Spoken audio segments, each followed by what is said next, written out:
Sebelumnya Kak Olin bagaimana kabarnya Kak? Kalau menurut saya, kabar saya puji Tuhan baik, walaupun di saat pandemi seperti ini, tapi keadaannya baik. Baik Kak, mungkin bisa langsung dimulai saja ya Kak. Oh iya boleh. Sebelumnya, perkenalkan nama saya Anissa Rahma Putri, biasa dipanggil Anissa. Saya mahasiswi Fakultas Kedokteran dan Ilmu Kesehatan, Prodi Ilmu Keperawatan, Universitas Kristus Satya Wacana Salatiga. Saya adalah perwakilan dari kelompok yang akan mewawancarai kakak. Ini kelompok saya itu berjumlah 11 orang, namun ada beberapa yang tidak bisa hadir karena ada praktik kak, seperti itu. Oke baik, tidak apa-apa. Silakan dimulai wawancaranya. Baik Kak, sebelumnya saya mendapatkan kontak Kakak ini dari Maya Miranti, teman sekelas yang berasal dari NTT juga. Nah, kami ini mendapatkan tugas untuk mewawancarai hamba Tuhan yang berasal dari NTT, Kak. Nah, wawancara kami ini mengenai praktik pengobatan oleh hamba Tuhan di NTT selama pandemi COVID-19.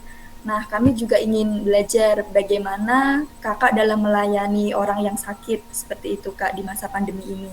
Sebelumnya saya ingin konfirmasi mengenai identitas Kakak yang sebelumnya saya tanyakan juga, barangkali terdapat kekeliruan, Kak. Untuk nama lengkap Kakak itu Delvi Misriana Olin ya, Kak? Ya benar sekali. Baik, untuk umur Kakak 20 tahun, pendidikan terakhir itu SMA, pekerjaan saat ini menjadi pendoa, kemudian untuk asal atau tempat tinggal itu dari Sowe, Nusa Tenggara Timur ya, Kak? Ya benar. Baik Kak, terima kasih untuk konfirmasinya. Wawancara ini akan memakan waktu kurang lebih selama 30 sampai 45 menit ya Kak. Apakah Kakak menyetujui Kak? Baik, kita mulai saja. Baik Kak, untuk saat ini Kakak sedang apa sekarang Kak? Kalau untuk sekarang tidak ada kegiatan karena memang ada beberapa kegiatan tapi kegiatannya sore, jadi saya di rumah saja. Jadi untuk saat ini free ya Kak?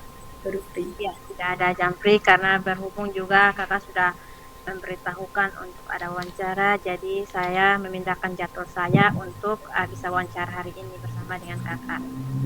Baik Kak, terima kasih untuk waktu yang sudah diluangkan Kak. Saya ingin menanyakan eh, berapa lama Kakak ini melayani orang yang sakit atau yang membutuhkan bantuan Kakak? Kalau berbicara dengan berkaitan dengan pelayanan atau mengobati orang-orang yang sakit, um, saya tidak tahu, tapi sejak saya mulai mengenal Tuhan dan di situ kami mulai melayani orang-orang, banyak orang yang mengalami sakit dan di situ kami melayani dengan doa dan itu sudah hampir sekitar 7 atau 8 tahun kami melayani di berbagai daerah, di berbagai desanya hanya belum langgar pulau karena mungkin ya belum saatnya. Hanya di bagian desa-desa seperti di bagian pendalaman desa itu banyak sekali orang-orang yang mengalami banyak sekali kendala dan hidup. Jadi kami pergi ke sana dan melakukan pelayanan di sana. Sudah cukup lama ya Kak jadi dalam melayani. Kakak ini tinggalnya jauh dari perkotaan atau tidak Kak? Terus bagaimana orang-orang itu menjangkau Kakak dan juga mungkin teman-teman Kakak yang lainnya seperti itu Kak? Saya bertanya dulu, menjangkau ini dalam rangka artinya meminta saya untuk mendoakan mereka. Iya, ketika mereka ingin menemui Kakak seperti itu Kak. Kalau jarak dari pendalaman, kalau letak rumah saya itu ya cukup jauh dari perkotaan, uh, agak di bagian desa. Dan kalau untuk bagaimana orang-orang menjangkau itu, uh, mereka menjangkaunya itu lewat mengetahui dari orang-orang yang sudah kami sembuhkan. Jadi mendengar dari teman atau mendengar dari orang-orang yang mengalami artinya pemulihan. Jadi dari situ mereka juga ingin tahu kenapa sampai begini. Jadi mereka itu penasaran. Jadi artinya ada komunikasi dari satu orang ke orang yang lain. Dari situlah mereka mendapat informasi untuk menghubungi kami. Jadi menghubungi kami, tidak menelpon, tapi mencari alamat rumah kami untuk mendapatkan pelayanan secara langsung. Jadi seperti itu, Pak. Baik, Kak. Kemudian bagaimana cara Kakak itu melayani orang yang sakit? Caranya itu seperti apa gitu, Kak, dalam melayani orang yang sakit? Kalau sakitnya itu kan sakitnya banyak, ada orang yang bisa bangun, ada orang yang tidak bisa bangun. Nah, saya langsung menjelaskan apakah beberapa pengobatan yang kami gunakan selain doa. Boleh, Kak? Oke, kami hamba Tuhan biasa percaya mujizat itu air. Kami percaya itu air dengan garam. Ya, mungkin secara manusia mereka berkata itu sesuatu yang artinya tidak ada kuasanya, tapi dengan kami meyakini atau percaya, karena kami melakukan itu bukan karena kami seolah-olah melakukan, tapi semua itu berdasarkan petunjuk dari Tuhan. Jadi kami mengobati orang itu, ada yang dari buta bisa melihat, ada yang lumpuh bisa berjalan, ada yang sakit bahkan sakit pendarahan bisa sembuh hanya dengan pengobatan menggunakan air. Dan juga kalau obat herbalnya itu lebih apanya, kami menggunakan minyak kelapa. Minyak kelapa ini minyak kelapa yang dimasak, tapi itu minyak kelapanya khusus. Itu dimasak dan didoakan oleh beberapa hamba Tuhan. Dan setelah itu baru kami menggunakan untuk mengurapi. Jadi mengurapinya itu tidak sembarang orang yang mengurapi. Ada beberapa hamba Tuhan yang dipakai Tuhan, yang tugas mereka itu mengurapi.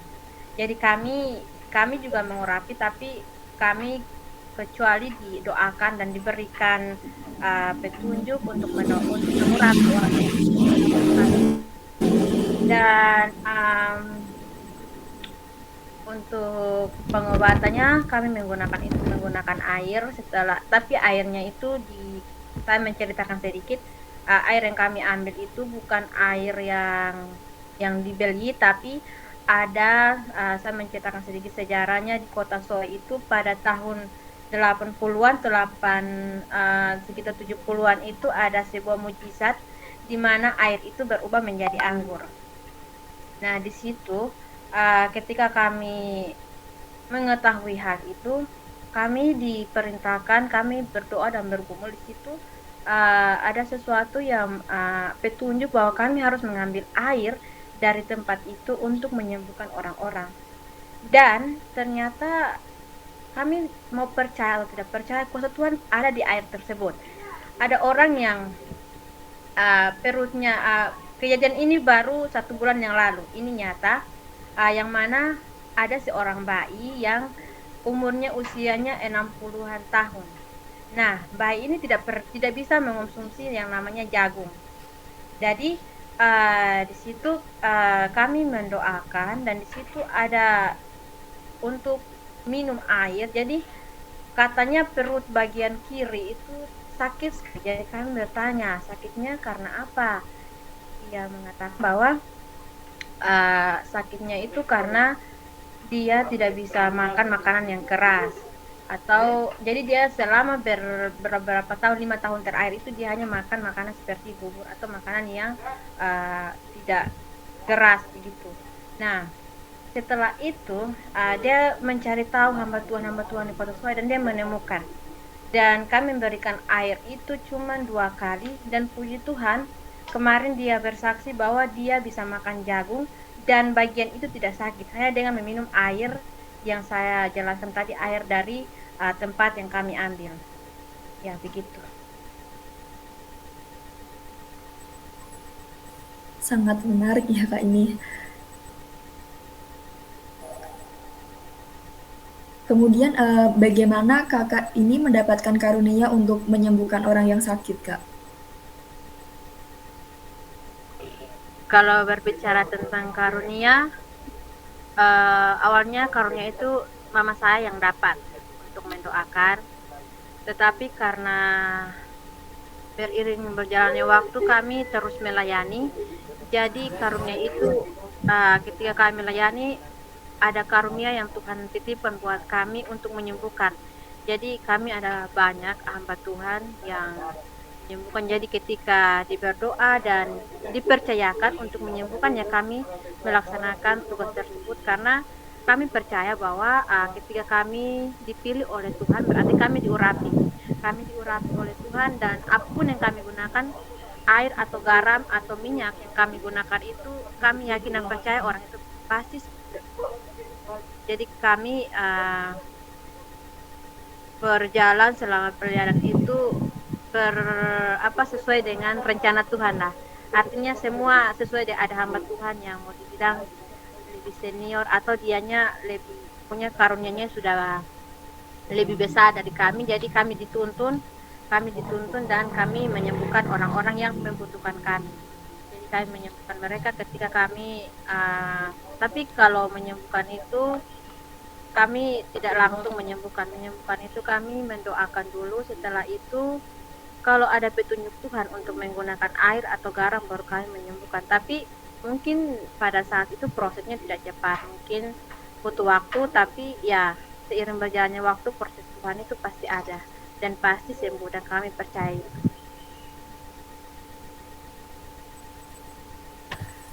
Masyarakat itu tahu dari siapa ya Kak, jika Kakak itu mempunyai karunia dalam menyembuhkan orang sakit? Kemudian, biasanya nih, masyarakat yang Kakak layani itu menderita bisa Kakak ceritakan mungkin, Kak? Kalau untuk informasinya, kami awalnya itu dibentuk melalui persekutuan doa. Dari situ, dari persekutuan doa itu, semakin banyak jiwa yang tahu akan Tuhan, semakin banyak orang yang datang. Dan semakin banyak mereka mengalami pemulihan, di situ banyaklah mereka menceritakan. Dari yang satu menceritakan yang lain, yang satunya penasaran. Jadi awalnya itu mereka mulai datang mengikuti persekutuan. Dari situlah mereka mulai mengenal Tuhan, dan setelah mengenal Tuhan mereka itu mulai menceritakan segala beban, menceritakan penyakit mereka. Mungkin ada yang mereka alami, ada yang gila. Yang gila kami sembuhkan. Yang gila itu sangat dahsyat, sangat luar biasa, itu pemulihannya sekitar 1 tahun lebih. Ini ambil dia rumah, dan ada juga yang tangannya patah, tangannya itu dilempar, orang melempar pakai batu dan tangan itu patah dan dibawa ke dokter, itu harus dioperasi. Nah, sekarang harus dioperasi di sini sebagai manusia lah. Kok tangannya kan tidak patah terlalu patah, tapi tulangnya, tangannya yang bagian pergelangan ini patah. Jadi dokter bilang itu akan menyembuhkan sesuatu yang artinya tangan tidak bisa disembuhkan. Jalan keluarnya itu operasi. Kami berpikir kalau dioperasi berarti bagaimana nanti dia bisa bekerja. Jadi kami mengambil satu keputusan, kami mendoakan dia. Kami mendoakan dia dan membawa dia ke orang yang biasa tukang urut atau yang biasa bisa apa. Jadi kami membawa untuk urut, dan itu kami menggunakan minyak herbal yang kami gunakan, minyak kelapa yang kami masak sendiri.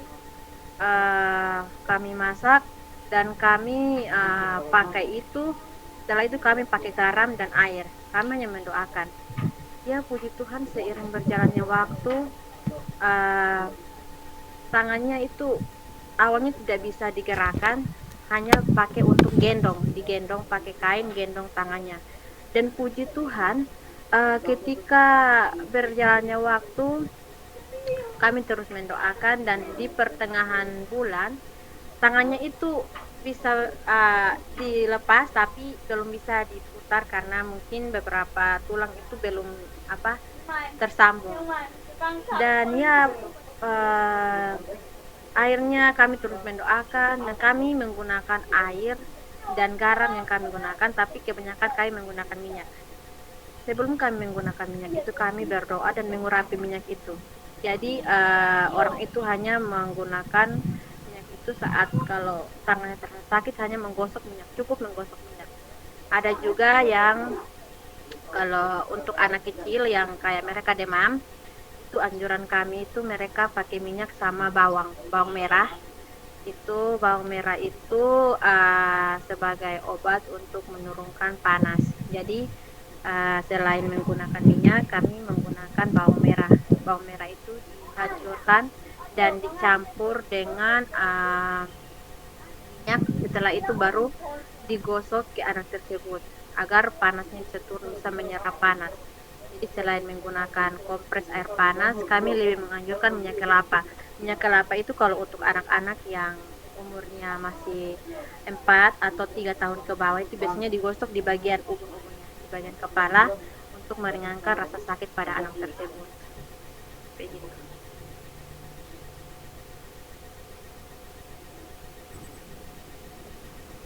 Ini benar-benar menarik sih.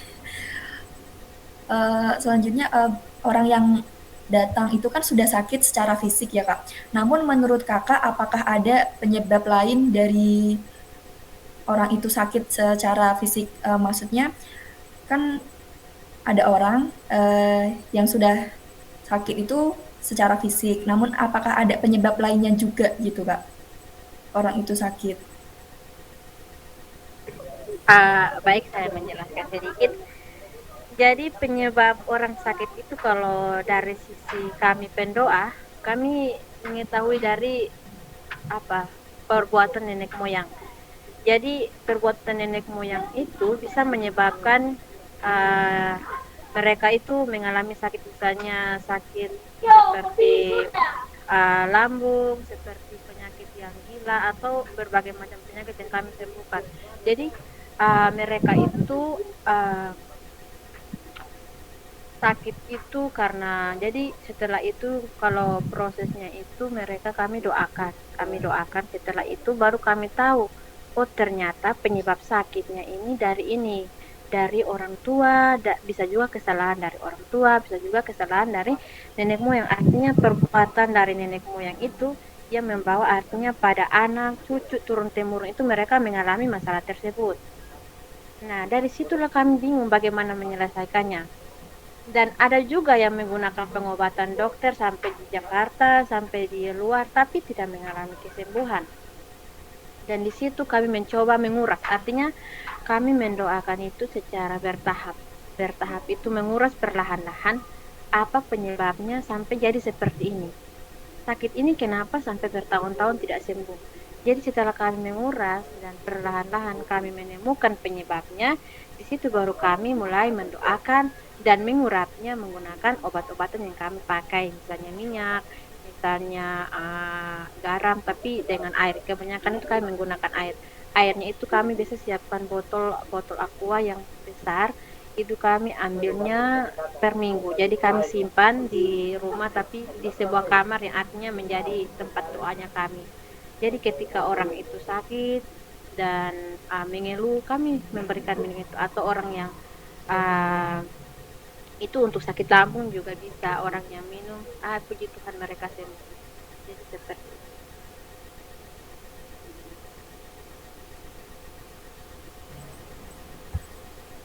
Kakak apakah terdapat pengalaman dalam mengobati orang yang sakit itu? Maksudnya apakah pernah mengalami kesulitan dalam mengobati orang yang sakit seperti orang tersebut itu kurang percaya atau kurang menerima gitu dalam segi pengobatan yang kakak lakukan? Seperti itu kak. Kalau berbicara tentang kesulitan itu memang banyak sekali kesulitan. Karena awalnya untuk meyakinkan orang untuk percaya tentang air dan percaya tentang obat-obatan yang kami gunakan ini sangat sulit. Karena kebanyakan orang berpikir bahwa lah kok air bisa menyembuhkan, lah kok garam bisa. Mereka berpikir dokter yang menyembuhkan. Dan kami juga ya kami menyampaikan artinya apa yang kami sampaikan saja. Jadi kalau berbicara mengenai hal itu kami juga bingung sebenarnya bagaimana caranya kami untuk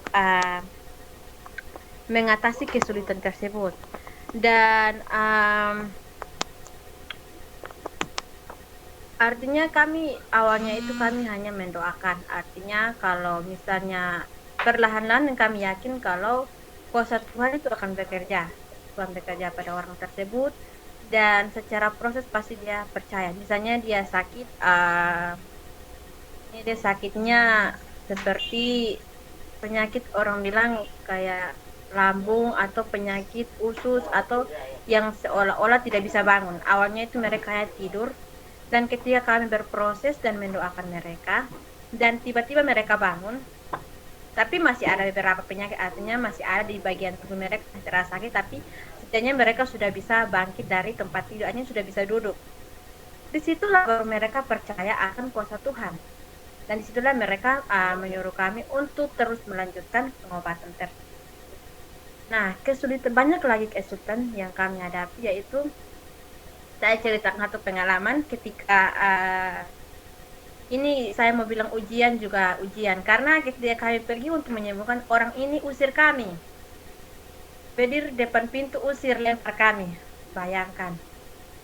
Ya, kami sebagai manusia kami datang dengan mempersiapkan diri, datang untuk artinya menyelamatkan dia. Tapi dia berdiri di depan pintu dan usir kami, lempar kami pakai batu, ada waktu itu punya segala yang ada di depan rumah itu dia lempar kami. Kami hanya berserah pada Tuhan. Kami mau bagaimana? Dia tidak menerima kami, dia menggunakan kekerasan. Jadi sebagai manusia kalau melangkah juga kami yang hancur. Jadi terpaksa kami kembali. Kami bergumul dan beberapa hari kemudian adiknya menghubungi kami untuk kembali ke rumah. Kami mengatakan bahwa jika kami kembali ke rumah berarti harus kakak artinya ikat dia atau bagaimana, karena waktu itu kondisinya mau dibilang otaknya kayak dikuasai oleh iblis. Jadi kalau melihat orang baru itu dia suka kacau, melempar. Jadi ceritanya dari perbuatan nenek moyang, artinya jadi perbuatan dari orang tua mengakibatkan pada anaknya, yang mana anaknya itu otaknya dikuasai oleh kuasa kegelapan. Nah, di sini bagaimana kami sebagai pendoa untuk mengeluarkan kuasa kegelapan itu agar tidak menguasai anak tersebut. Jadi kedua kalinya kami pergi, anak tersebut diikat pakai tali di atas kursi. Tapi ketika kami pergi dan salah satu dari hamba Tuhan saya mendekati dan menjamah dia, puji Tuhan awalnya dia tenang. Setelah kami memberikan dia minum segelas air dari yang kami bawa, dia tenang dan setelah itu kami meninggalkan sebotol minyak kelapa yang kami bawa. Ketika kami menyampaikan bahwa ketika dia seperti orang yang marah atau apa begitu, usap atau gosok saja minyak tersebut di bagian kepala, bagian jari kaki dengan jari tangan. Jadi mengurapi bagian jari kaki, jari tangan itu kami mengikuti semua itu berdasarkan petunjuk. Artinya bagian mana yang harus kami taruh. Jadi kami menyuruh kakaknya untuk mengurapinya atau membalut setiap tangan dengan sesuai dengan petunjuk. Jadi menggunakan minyak dan juga garam. Jadi minyak itu dicampur dengan sedikit garam. Jadi garam itu kami percaya sebagai sesuatu yang bisa artinya menyelamatkan dari roh jahat. Garam itu istilah kami sebagai pendoa itu istilahnya itu untuk mengusir roh-roh jahat, karena kami percaya bahwa roh-roh jahat takut dengan garam atau air. Jadi kami menambahkan sedikit garam untuk membalut atau bagian tubuhnya ketika dia atau orang-orang yang ketika merasa kesakitan, ya kami menganjurkan untuk menggunakan minyak kelapa dengan garam untuk artinya menahan rasa sakit yang ada pada bagian tubuh. Jadi seperti itu. Bagaimana masyarakat sekitar itu memandang pelayanan yang kakak lakukan? Uh, Apakah ada yang mau sampaikan? Oke, kalau untuk pandangan masyarakat, awalnya karena awalnya itu belum terlalu banyak orang yang datang dan mengenal, jadi pandangan mereka setiap apa yang kami lakukan itu mereka berpikir bahwa kami menggunakan kuasa kegelapan untuk menyembuhkan orang. Ada ini kisah nyata dari tetangga saya. Ketika kami berdoa, dia biasa pergi ke samping rumah untuk mendengar. Dia bilang jangan sampai kami ada sembah-sembah patung untuk menyembuhkan orang. Jadi kami bilang, wah itu pemikiran yang keliru. Kami di sini bukan menyembah patung, kami di sini menyembah Tuhan. Artinya kami uh, menghadap Dia yang punya kuasa, bukan menghadap patung, karena patungnya tidak memberikan kuasa apa-apa. Jadi seiring berjalannya waktu, dia juga datang. Mungkin pandangan-pandangan buruk tentang dia dan dia mungkin mengalami masalah. Dia datang dan dia ikut artinya persekutuan bersama dengan kami. Dan di situ dia mulai mengakui bahwa pandangan dia selama ini salah.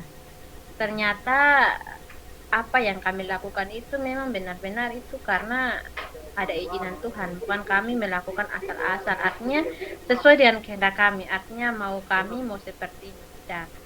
Jadi banyak orang yang berpandangan bahwa bahkan ada orang yang datang berdoa satu kali langsung berpandangan bahwa kami ini omong kosong atau doanya itu biasa saja. Jadi mereka lebih percaya dokter. Dan ada yang datang untuk berdoa tetapi ya mereka datang berdoa tidak sembuh. Kami mengatakan bahwa kesembuhan itu bukan langsung mujizat mau turun. Artinya berproses dulu, kita mendoakan dulu, berproses menggunakan obat-obatan yang kami pakai, tidak bisa langsung sembuh. Jadi dia memilih untuk pergi ke dokter sampai dokter vonis penyakit kanker dan harus dioperasi di Kupang. Di situ dia mulai sadar dan dia beberapa bulan kemudian dia kembali. Dia minta kami mendoakan dan dia bertanya apakah ada obat yang bisa digunakan, artinya tradisi masyarakat atau obat-obat dari masyarakat yang bisa digunakan. Kami mengatakan bahwa obat yang kami gunakan itu simpel, hanya menggunakan air dengan garam. Jadi kalau sembuh ya itu memang karena izinan Tuhan, sudah waktunya untuk sembuh. Jadi kami hanya menyembuhkan dan mengurapi. Dan yang menyembuhkan atau menyempurnakan itu kalau kuasa Tuhan itu bekerja, artinya dari seseorang kalau imannya, artinya kepercayaannya kepada Tuhan. Kalau kami menyembuhkan dan kami mengurapi, kalau imannya tetap artinya tidak percaya begitu, dia hanya maunya diobati tapi tidak percaya kalau saya akan sembuh. Jadi benar-benar kalau orang itu yakin ya pasti akan sembuh deh obat-obat yang kami gunakan.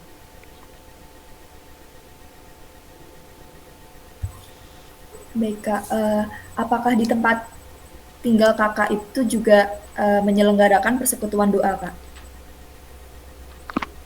Iya, di tempat kami itu di rumah saya sendiri itu menyelenggarakan persekutuan doa. Dan puji Tuhan sekarang persekutuan doa kami sudah terbagi menjadi 8 wilayah. Artinya induknya itu di rumah saya dan untuk sekitaran kota Soe itu sudah terbagi menjadi 8 induk. Yang cabangnya sudah 8. Itu dari induknya kami persekutuan doa. Dan setelah itu ada di beberapa desa sekitar 6-7 desa itu sudah membentuk persekutuan doa dari cabang kami. Jadi sudah banyak sekali yang kami doakan, bahkan sekarang kami yang hamba Tuhan di Kota Soe ini yang mendoakan Kota Soe dan mendoakan pemulihan untuk COVID-19. Jadi kami diminta untuk bersama-sama dengan para hamba Tuhan, gabungan hamba Tuhan yang ada di Kota Soe untuk mendoakan Kota Soe. Jadi kami mendoakan, artinya kami bagi shiftnya itu hari ini mendoakan di setiap gereja untuk pemulihan karena di Kota Soe untuk gereja-gereja sudah ditutup. Jadi kami untuk mendoakan, kami dengan mengunjungi setiap gereja untuk mendoakan. Jadi kami artinya dengan begitu kami juga mendapatkan artinya orang yang bisa mendengarkan tentang berbagai kesaksian dari kami. Dan ya dari situlah banyak jiwa yang datang dan banyak jiwa yang rindu untuk sembuh dan banyak jiwa yang rindu untuk artinya bisa mendapatkan pemulihan. Karena di saat pandemi seperti ini tidak semua orang mau karena takut pergi ke dokter divonis COVID-19. Jadi kebanyakan orang sekarang di rumah. Dan ya puji Tuhan dengan kuasa doa, artinya dengan obat-obatan yang kami gunakan ya banyak orang yang sembuh. Itu ya. Baik Kak, pada saat menyelenggarakan persekutuan doa tersebut, apakah pemerintah setempat itu tuh juga ikut berkontribusi dalam persekutuan doa tersebut Kak? Itu yang menjadi persoalannya sekarang. Waktu itu kami terus menyelenggarakan dari awal COVID-19 yang masih artinya masih panas-panas, masih awalnya COVID-19. Di situ semua pemerintah menganjurkan untuk persekutuan doa ditutup. Tapi kami tetap melayani, kami tetap membuka persekutuan doa. Setiap hari Senin itu kurang lebih 100 lebihan orang hadir. Sampai sekarang kami menyelenggarakan dan puji Tuhan dari kami semua tidak ada yang mengalami dampak COVID-19 atau penyakit apapun, tidak ada. Dan kami percaya bahwa ketika kami bersama-sama berlutut dan meminta kepada Dia yang berkuasa, tidak ada pun yang terjadi pada kehidupan kami. Jadi kami tetap berdoa dari awalnya COVID sampai sekarang. Sampai sekarang bahkan pemerintah pun tidak pernah. Waktu itu kami dipanggil untuk artinya tidak usah menyelenggarakan doa. Kami mengatakan bahwa kami menyelenggarakan ini bukan karena kemauan kami, tetapi atas izinan Tuhan. Jadi kalau kami mengalami COVID-19 itu juga atas izinan Tuhan. Jadi kami sekarang itu bukan melakukan apa yang artinya sesuai dengan kehendak kami. Kami melakukan semua itu atas izinan Tuhan, bukan artinya kami rekayasa. Jadi pemerintah mau ambil tangan atau mau bagaimanapun kami tetap menjalankan. Jadi kami tetap pergi ke desa-desa. Jadi kebanyakan sekarang ini kami lebih merujuk pergi ke desa. Karena banyak orang yang di desa itu kehidupan mereka sangat, dan banyak orang yang mengalami sakit di sana, dan di sana ya mereka butuh banyak pemulihan. Dan di situ kami harus artinya turun dan bisa mendoakan dan memberikan pemulihan kepada mereka. Karena posisi sekarang COVID-19 semua orang mendengar COVID dan takut ke dokter karena divonis COVID-19. Jadi kami lebih menganjurkan untuk survei langsung ke lokasi. Misalnya di pendalaman, artinya di orang-orang yang artinya mereka itu sangat jauh dari pelosok, artinya di bagian pelosok daerah yang dimana tidak ada sinyal, tidak ada listrik. Itu kami sampai. Kami berdoa menggunakan lilin. Artinya kami menyembuhkan juga menggunakan lilin, tidak ada cahaya di sana. Mau minum air pun tidak ada, kering karena musim panas. Tetapi kami tetap menjalankan artinya tugas dan tanggung jawab kami sebagai orang-orang yang dipakai Tuhan untuk menjalankan artinya uh, tugas dan tanggung jawab kami.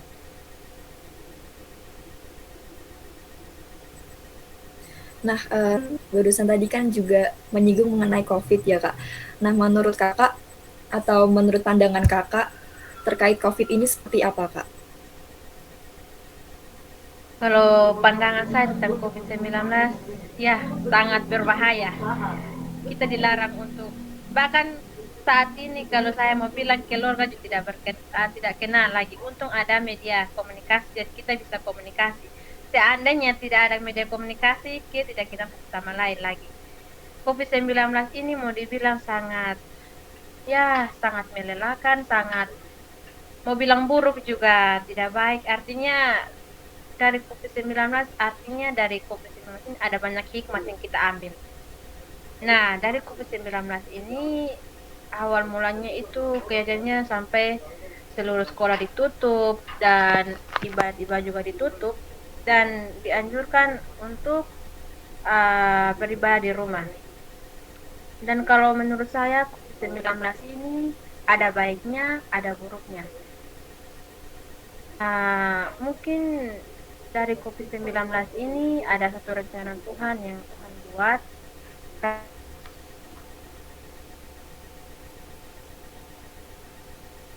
Kehidupan kita, mungkin karena kehidupan banyak orang yang artinya sudah memiliki hidup yang mewah, mereka melupakan Tuhan.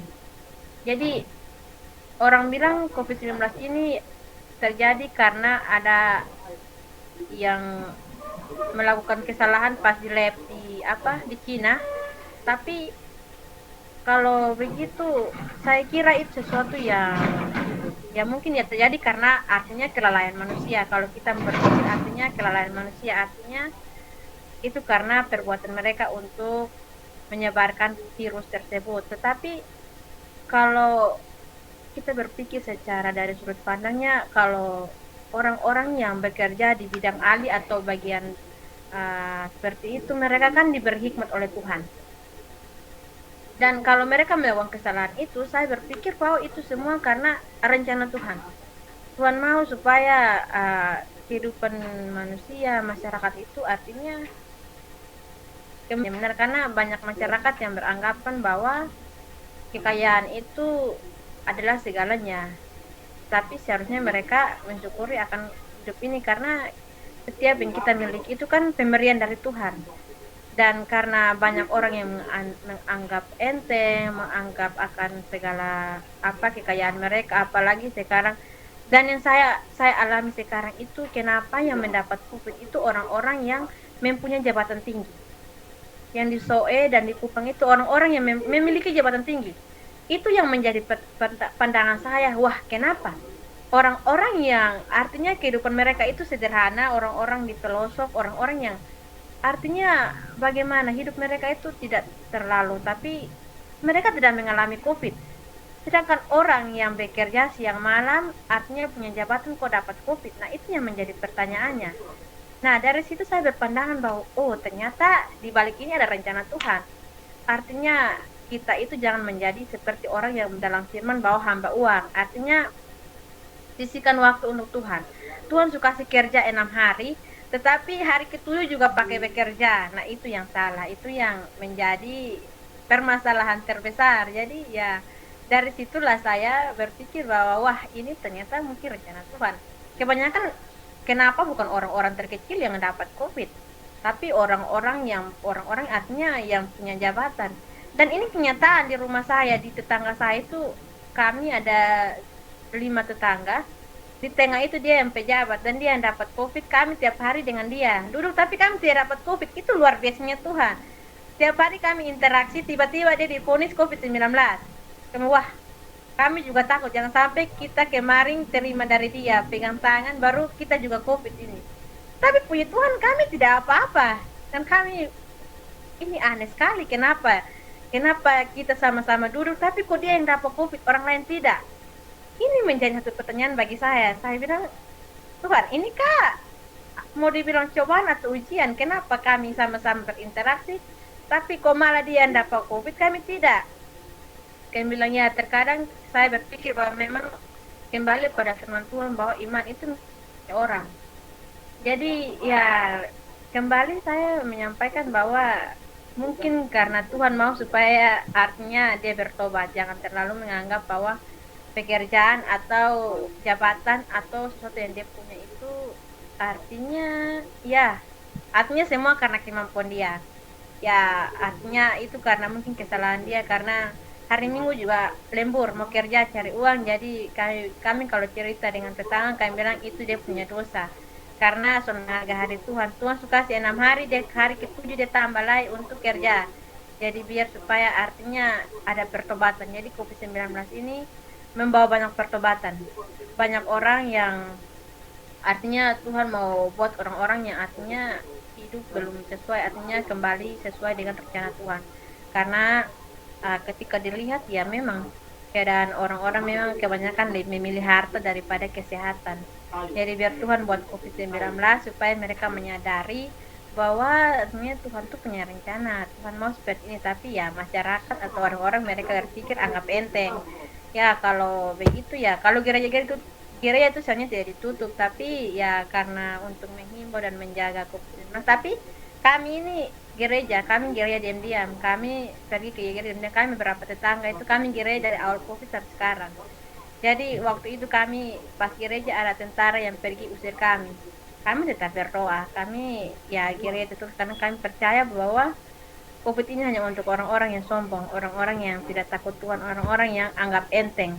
Jadi yang mau jalan-jalan ya terserah, nanti dapat COVID baru sadar. Jadi orang yang mendapat COVID nanti baru, yang saya nonton di televisi itu awalnya hidup mereka tidak berseru kepada Tuhan, tapi sudah dapat COVID baru Tuhan tolong saya. Nah ini yang menjadi persoalannya begitu. Saat tidak dapat COVID, tidak berteriak. Sudah dapat COVID, baru bilang Tuhan tolong saya. Nah di situ, kenapa saya menyebut bahwa COVID ini membawa pertobatan ya, karena di saat kita bahagia dengan segala kemewahan kita lupa Tuhan, dan di saat posisi tidak tak berdaya baru kita menyebut Tuhan.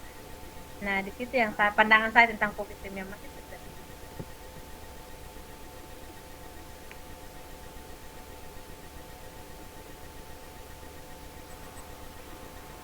Wah, benar-benar sangat menarik ya Kak ini. Baik, karena pandangan Kakak terhadap COVID itu kan seperti yang sudah Kakak sampaikan. Nah, menurut Kakak itu apakah ada obat untuk COVID, Kak?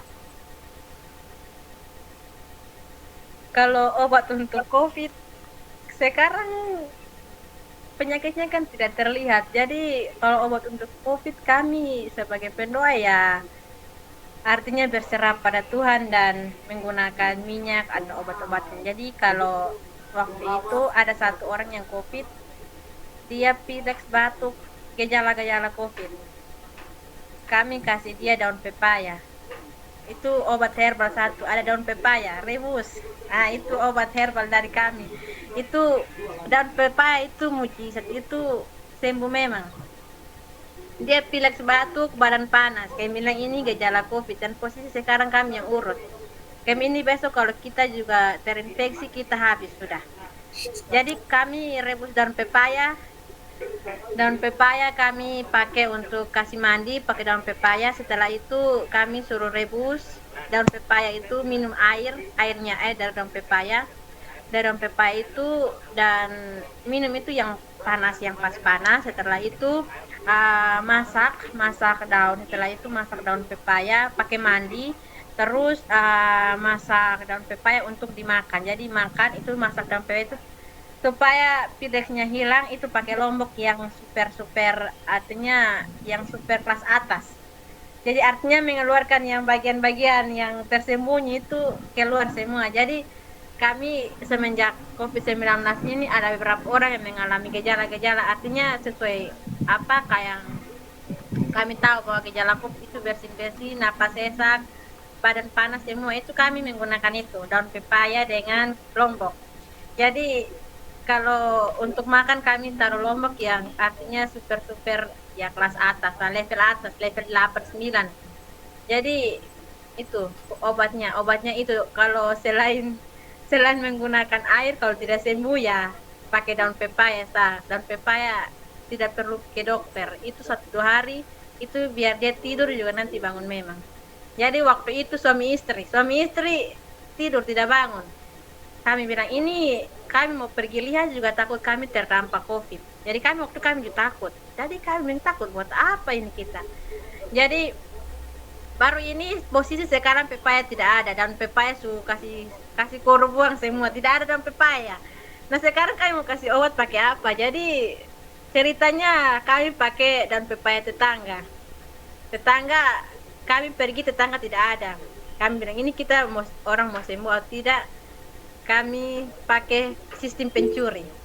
Sistem pencuri daun pepaya.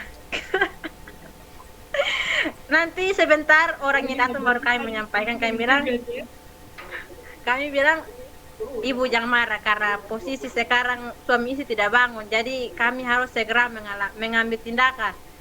Jadi kami semua, yang satu saya dengan adik laki-laki, terus dengan ada beberapa anak-anak, kami ambil daun pepaya, kami rebus dengan dia punya batang semua taruh. Artinya orang bilang rebus kasih babi, karena itu yang daun batang kami taruh semua.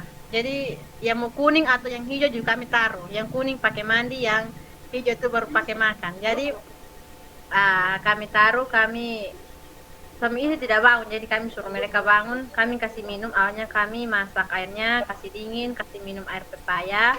Setelah itu baru kami bikin lombok, terus yang pedis, terus campur dengan daun pepaya. Setelah itu baru kami mandi, tapi kami kasih mandi artinya kami taruh daun pepaya yang pantu di bagian tubuh mereka. Dan puji Tuhan 2 hari bangun langsung pitof pakai bun. Ya saya bilang itu obat mujair. Jadi kami promosi di Kota Soe ini, promosi dari obat COVID-1. Selain daun pepaya itu pakai lombok dengan ya itu daun pepaya dengan lombok. Jadi itu dia obat paling keras. Itu obat amoxicillin juga bisa lawan. Jadi demam juga bisa lewat. Nah. Sungguh luar biasa.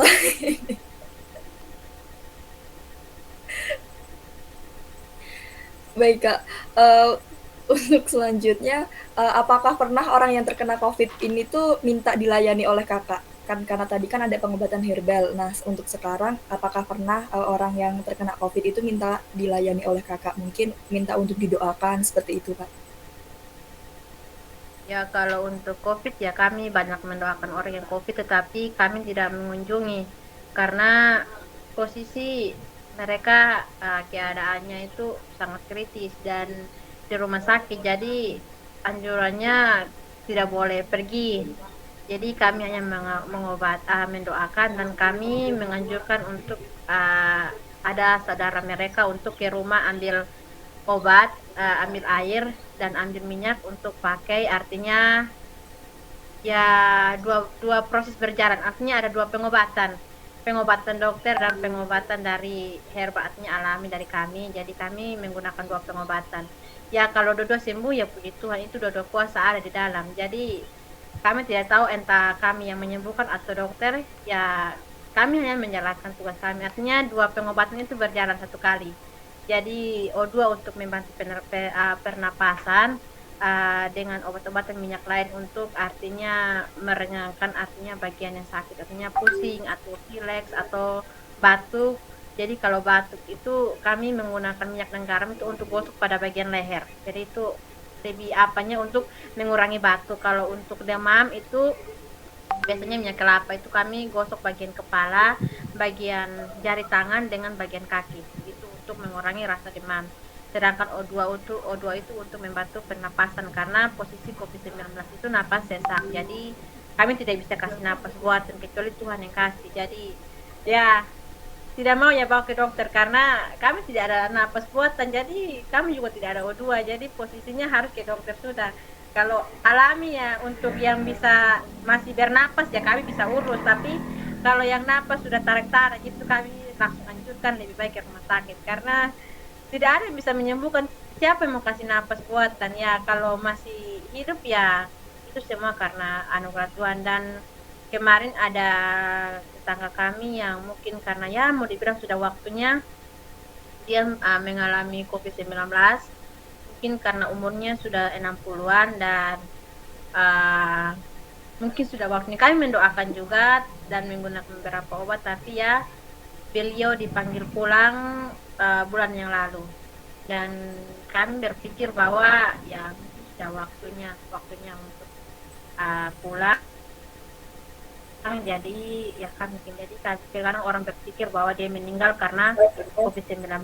Yang COVID-19 itu tidak buat dia untuk meninggal, tetapi karena memang sudah waktunya. Setiap orang kan punya waktunya untuk pergi. Jadi kalau mereka berpikir bahwa COVID-19 itu membuat orang itu meninggal, ya saya pikir pandangan itu salah.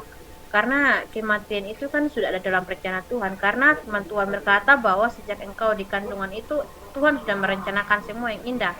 Jadi segala sesuatu ada waktunya. Jadi kalau waktunya untuk meninggal ya sebagai manusia, memang kita berpikir bahwa kondisinya sekarang dalam COVID-19, tetapi alangkah baiknya kita berpikir bahwa itu waktunya Tuhan. Memang sudah waktunya. Kalau kita berpikir karena COVID-19 ya pasti semua orang sama kena COVID, karena kalau kena COVID bisa mati.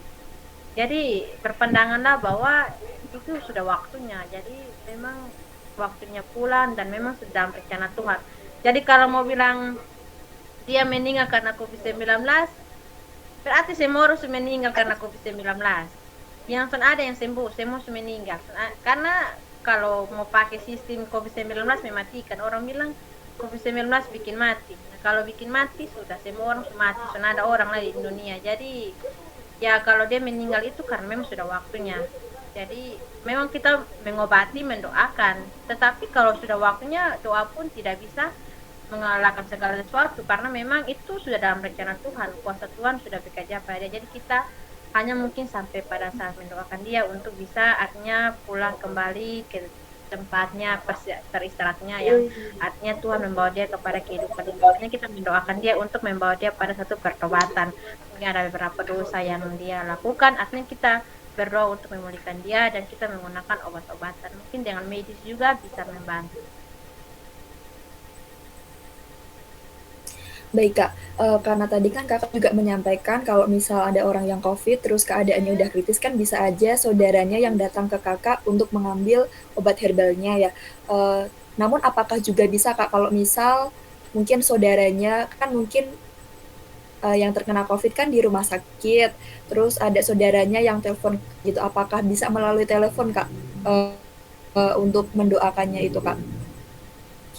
Iya, itu mendoakannya kami biasa menggunakan telepon. Kami tidak mengunjungi karena posisi kan COVID-19 kami dilarang untuk berinteraksi. Untuk artinya berinteraksi berjabatan tangan karena kalau mendoakan atau mengurapi ya otomatis kami harus memegang artinya kepala atau tangan seseorang. Jadi kami hanya menggunakan telepon, artinya kami mendoakan dan biarlah kuasa Tuhan yang menyembuhkan. Karena tidak ada cara lain selain untuk mendoakan lewat telepon. Hanya itu saja komunikasinya lewat situ. Tidak ada komunikasi lain kecuali memang dia keadaan COVID-nya di rumah dan perlu kami mendoakan kami pergi tetapi kami menggunakan protokol kesehatan. Artinya menggunakan sarung tangan, menggunakan artinya kami juga percaya tidak ada COVID, tapi artinya alangkah baiknya kami juga berjaga-jaga. Karena orang bilang penyakitnya tidak terlihat, artinya mau dibilang dia seperti angin, jadi tidak tahu itu datang dari mana, kena di mana. Jadi alangkah baiknya kami juga mematuhi protokol kesehatan, tapi kami tetap melakukan tugas kami, tanggung jawab kami. Jadi kami pergi ke rumah, mendoakan dia, mengurapi dia, memberikan dia makan, minum. Jadi melihat keadaan dia. Seperti itu.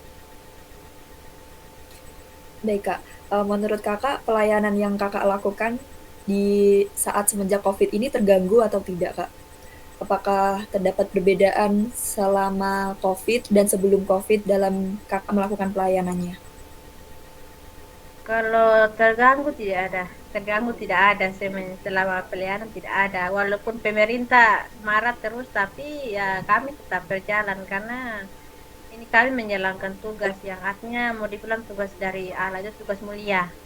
Jadi kalau perbedaannya COVID ini banyak orang yang cari Tuhan. Jadi perbedaannya itu semakin banyak jiwa. Jadi jiwa tuh semakin banyak. Jadi kita melayani artinya tidak ada jam untuk tidur karena yang telepon jam 1 malam, jam 2 malam untuk berdoa karena posisi adiknya yang di Jakarta atau adiknya yang di luar negeri itu mengalami COVID. Jadi kami harus mendoakan. Jadi perbedaannya itu terletak pada penambahan jiwa. Artinya dulu kan sebelum COVID kan kalau yang dicari kan sedikit, tapi sekarang karena semenjak COVID ya banyak orang yang mencari Tuhan dan juga banyak orang yang mengalami sakit. Jadi mereka meminta untuk berdoa dan beberapa pengobatan yang bisa kami bantu ya kami menggunakan teknik itu.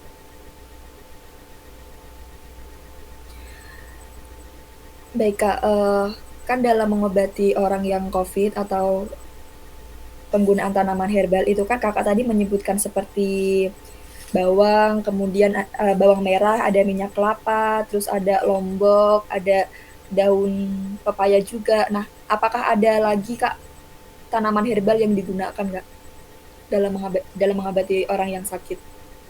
Kalau tanaman herbal Kalau tanaman herbal tidak ada lagi. Kebanyakan kami menggunakan itu. Hanya minyak kelapa. Terus itu saja. Kalau tanaman herbal tidak ada lagi. Kami hanya kebanyakan menggunakan beberapa bahan seperti garam, minyak, air, tambah kelapa juga. Kelapa juga salah satunya itu kelapa. Kelapa itu dibakar terus setelah itu dihancurkan baru dipakai atau digosokkan pada kepala seseorang yang artinya itu untuk orang-orang yang gila saya itu yang kami pakai kelapa orang-orang yang gila untuk kasih dingin mereka punya otak karena mungkin setan terlalu banyak jadi ya pakai kelapa itu untuk kasih dingin terus itu saja dengan minyak kelapa untuk membantu artinya meredakan sakit. Dalam menggunakan tanaman herbal tersebut itu Kakak dapat ilmu pengetahuannya dari mana ya Kak? Kakak itu tahu dari mana gitu? Kalau untuk ilmunya, pengobatannya itu ya dari artinya kami pokoknya doanya itu kan dari mama, dari pokoknya orang tua sebelumnya itu mereka sudah berdoa dan mereka sudah menggunakan obat itu. Jadi kami artinya melanjutkan artinya tradisi.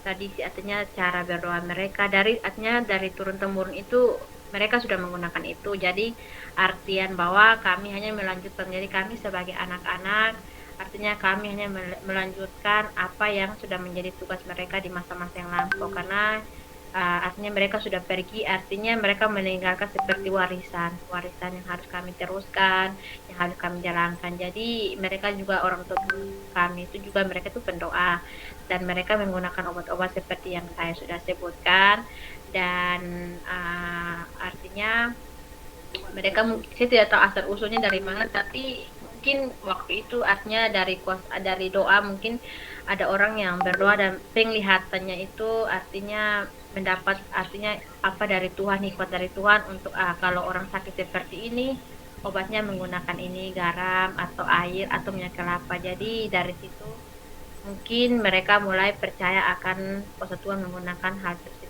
menggunakan bahan-bahan tersebut dan dari situ pun artinya sampai kepada mamaknya kami, sampai kepada adik-adiknya kami itu sampai kami sekarang ini kami meneruskan apa yang sudah mereka lakukan di masa-masa yang lalu. Jadi memang sudah sejak dulu turun temurun ya Kak ya.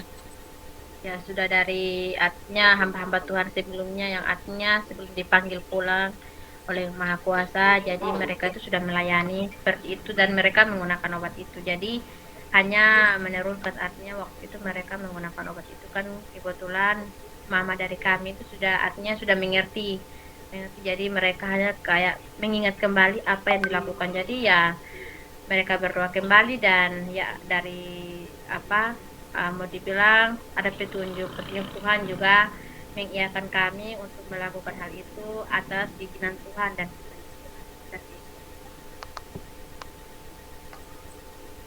Baik Kak, mungkin kalau dari Kakak pribadi, Kakak ini sejak kapan menggunakan tanaman herbal tersebut untuk mengobati orang yang sakit? Apakah semenjak Kakak kecil atau semenjak Kakak menjadi hamba Tuhan atau pendoa juga ini?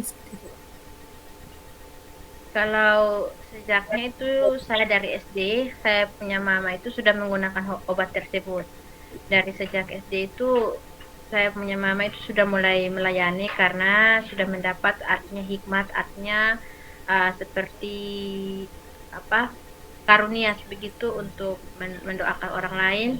Jadi dari situ saya mulai mengamati tentang pengobatan-pengobatan yang mama saya lakukan. Itu awalnya itu mereka hanya menggunakan kebanyakan air dengan garam.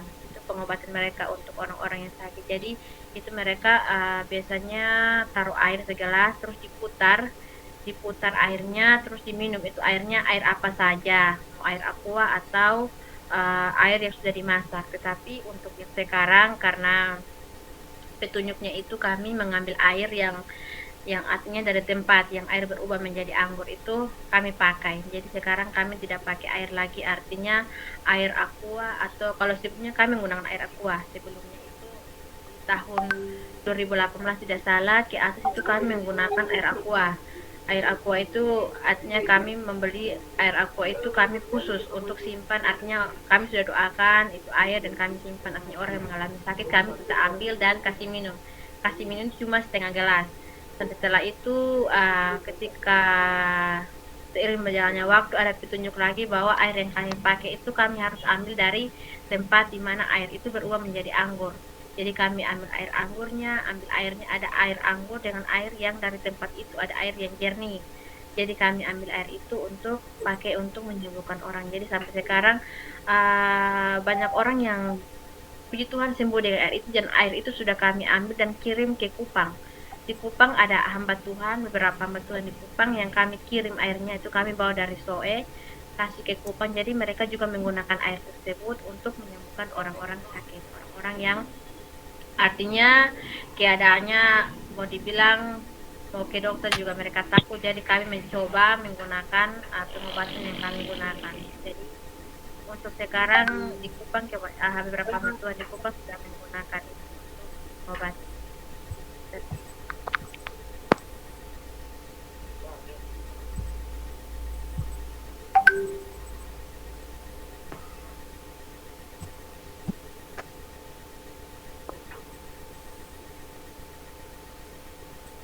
Baik Kak, sesuai yang tadi Kakak sampaikan juga, menurut Kakak, itu tuh apakah setiap orang yang sakit, jika diberikan pengobatan menggunakan pengobatan herbal, itu bisa sembuh? Atau terdapat juga orang yang sakit, dikasih obat herbal, itu juga ada yang tidak sembuh? Menurut Kakak itu semuanya bisa sembuh atau tidak Kak, seperti itu?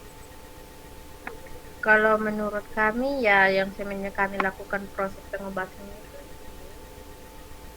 yang sudah tadi saya sampaikan bahwa orang yang tidak bisa makan jagung Tuhan dengan minum air tersebut bagian kiri perutnya itu tidak terasa sakit lagi dan baru-baru kami ada ibadat dan dia bersaksi bahwa ketika dia minum air tersebut dia mengalami pemulihan dan kami percaya bahwa memang kuasa Tuhan itu bekerja. Jadi kalau berbicara tentang mau sembuh atau tidak sembuh, ya tergantung dari iman seseorang. Kalau dia meyakini dan percaya menyembuhkan ya pasti sembuh. Jadi sembuh itu kami ada dalam dua metode yang mana ketika artinya penyakitnya itu kritis atau sangat berat, itu metodenya kami melakukan dua metode itu medis dengan herbal.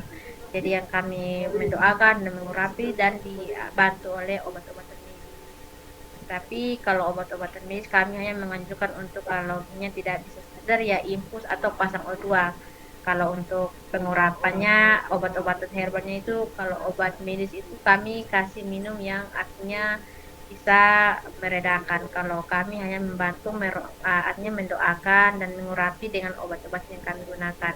Ya kalau sembuh ya kami berpikir bahwa itu adalah dua metode. Artinya kami tidak bisa bilang kami hamba Tuhan atau kami ini punya kuasa hebat, tetapi ada prosesnya, ada dari dua pihak artinya kami dengan dokter. Jadi ya tergantung dari setiap pribadi. Kalau dia mau sembuh ya pasti dia tetap percaya bahwa dia sembuh. Jadi dia meyakini dalam pribadinya bahwa dia pasti sembuh. Dan itulah artinya Tuhan kuasa Tuhan itu bekerja melalui dua dua metode artinya dua jalur jalur dari kami dan dari dokternya kami dengan dokter itu bekerja sama untuk menyembuhkan bahkan ada dokter yang sekarang ketika ada orang yang sakit parah dia menelpon kami untuk mendoakan sebelum dia artinya merawat jadi kami sudah bekerja sama dengan dokter-dokter yang ada di rumah sakit Soe ya, salah satu rumah sakit ketika jadi kami saling mendoakan jadi dokter tersebut dia meminta kami untuk mendoakan orang tersebut sebelum dia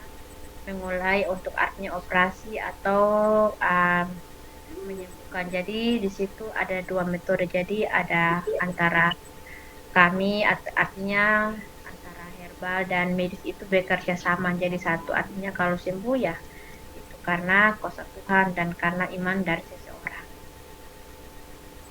Baik Kak, selain Kakak menjadi hamba Tuhan atau pendoa, apakah Kakak ini memiliki kesibukan atau pekerjaan lain juga Kak?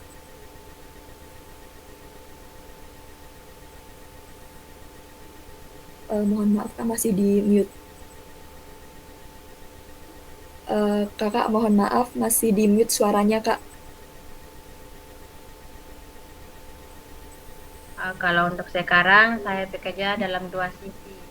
Jadi saya ya pintar-pintar mengatur waktu lah karena sekarang banyak sekali yang minta untuk mendoakan. Jadi di pagi hari itu saya biasa mengambil karena saya juga mau sedang mengakhiri perkuliahan saya di karena sudah mau semester 8 jadi udah mau selesai dan ya puji Tuhan semoga bisa selesai untuk bisa melayani lagi karena kami direncanakan untuk mau pergi keluar lagi seperti Rote, Alor, dan juga ke luar negeri. Jadi puji Tuhan, semoga saya bisa selesai ke tahun depan agar kami bisa sama-sama karena banyak orang yang masih membutuhkan kami di sana. Jadi kalau pagi itu saya kuliah, sorenya itu saya bekerja untuk mencari artinya tambahan ekonomi Setelah itu ada sampingan untuk mendoakan, berarti saya mengatur waktunya sebelum bekerja di sore hari untuk artinya cari tambahan lah, seperti itu.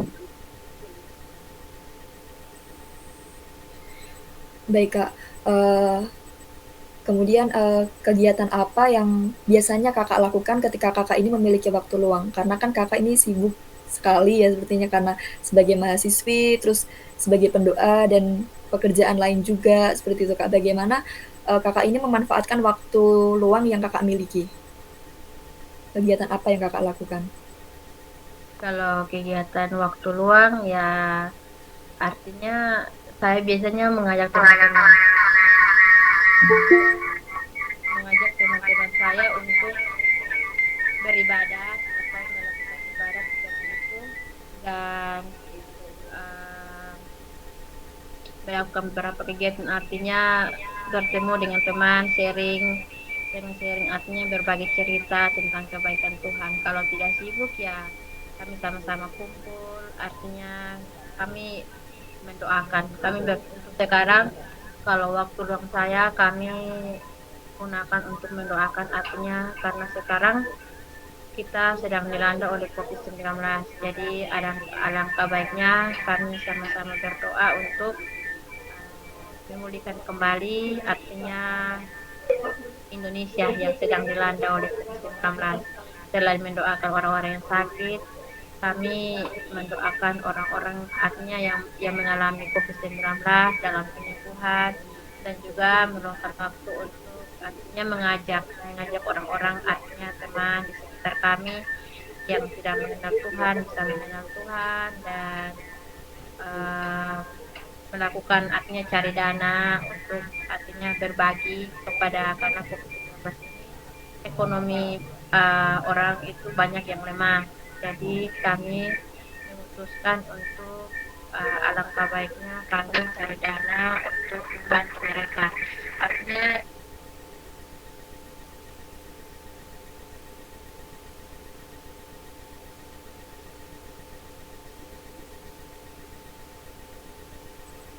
Mohon maaf, apakah jaringan Kak Olin bermasalah, Kak?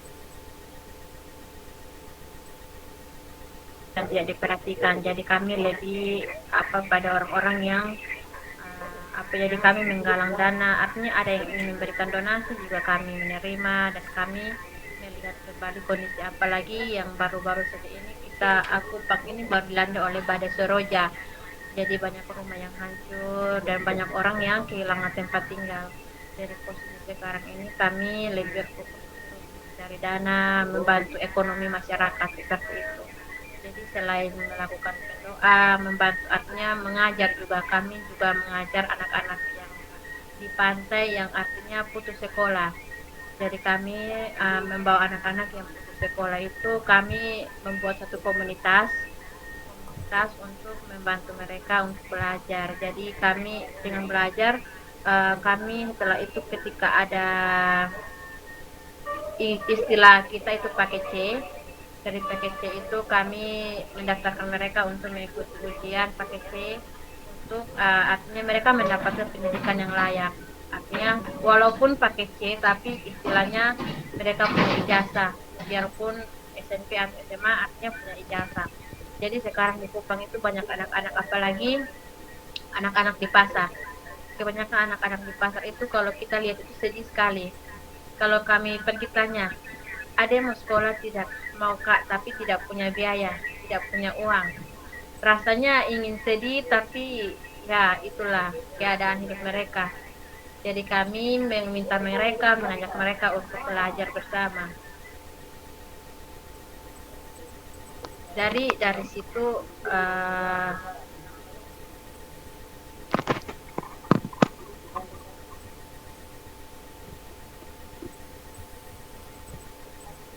Baik, Kak.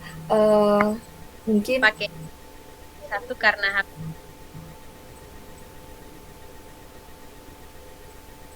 maka wajah mo saya. iya, Kak. Halo kak. Halo? Oh ya, sudah suaranya sudah jelas, Kak. Ya baik. Uh, Handphone yang satu sudah mati karena baterainya habis, jadi saya pakai yang satu logging memang tadi, jadi langsung agar tidak terputus. Jadi seperti itu keadaan kami sekarang karena online, pembelajaran juga online, jadi kebanyakan waktu di rumah. Jadi kami melakukan aktivitas seperti itu. Baik Kak, mungkin ini pertanyaan terakhir juga ya Kak. Eh, Apa harapan Kakak mengenai kesehatan masyarakat di masa pandemi COVID ini? Dan harapan juga mengenai pelayanan kesehatan di masa pandemi COVID ini, Kak? Pelayanan maksudnya pelayanan medis atau pelayanan dari kami. Maaf Kak, bisa diulang Kak? Maksudnya pelayanan ini artinya harapan saya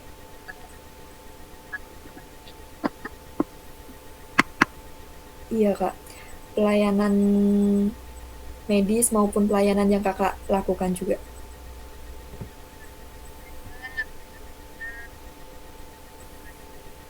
Mohon biar maaf Kak, suaranya terdengar kecil. jelas. Sudah cukup jelas Kak. Oh iya, jadi perbuatan harapan saya uh, semoga setiap apa yang kami gunakan nantinya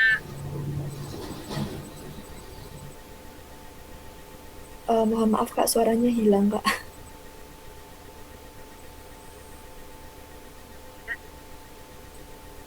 Masih kecil Kak suaranya Kak. halo Kak, apakah sudah jelas? Sudah Kak, sudah cukup jelas Kak. Oke, jadi harapan saya itu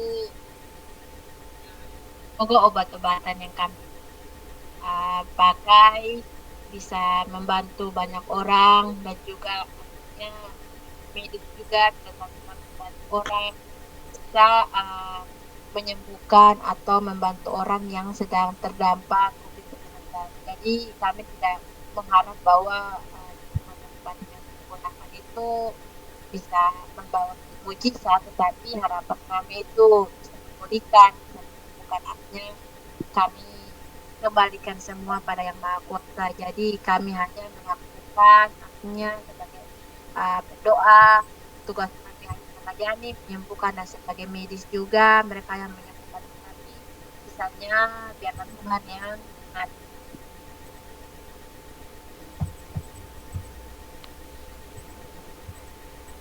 Baik Kak, terima kasih untuk waktu yang sudah diluangkan Kak, untuk wawancaranya telah selesai. Mohon maaf jika melebihi dari kontrak waktu yang sudah kami tentukan juga.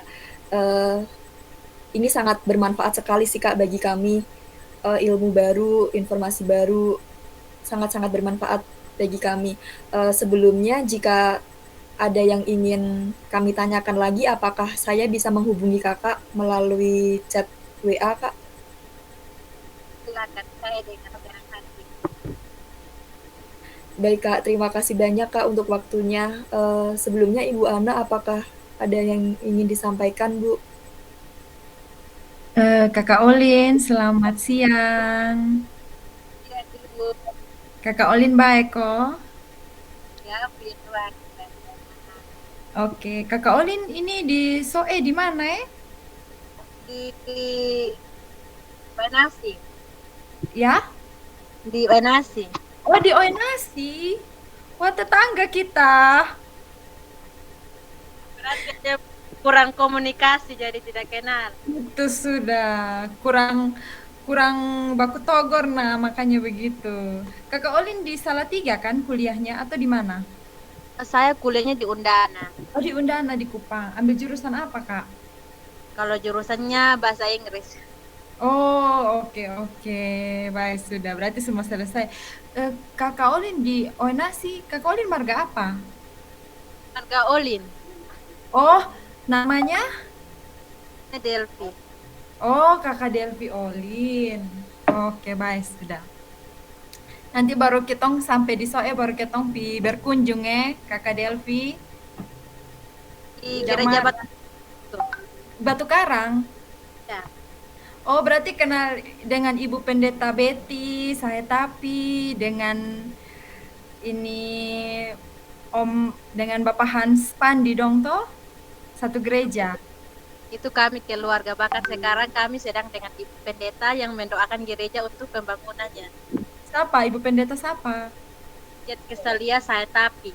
Oh, salam ya, kasih Tante Betty, bilang dari Ane. Ya, nanti saya sampaikan. Kalau dengan Betty akrab. Oh, itu salam ya. Terus salam buat Toh Hans juga ya, itu saya punya Toh itu. Itu kami keluar. Ah, berarti kita keluarga. Wah, sudah putus nih. Kayaknya jaringannya udah nggak bagus nih. Ah, kalian ini Iya, ambil Ibu, hamba Tuhan sebetulnya yang jaringan. keluarga ternyata. Bagaimana ini?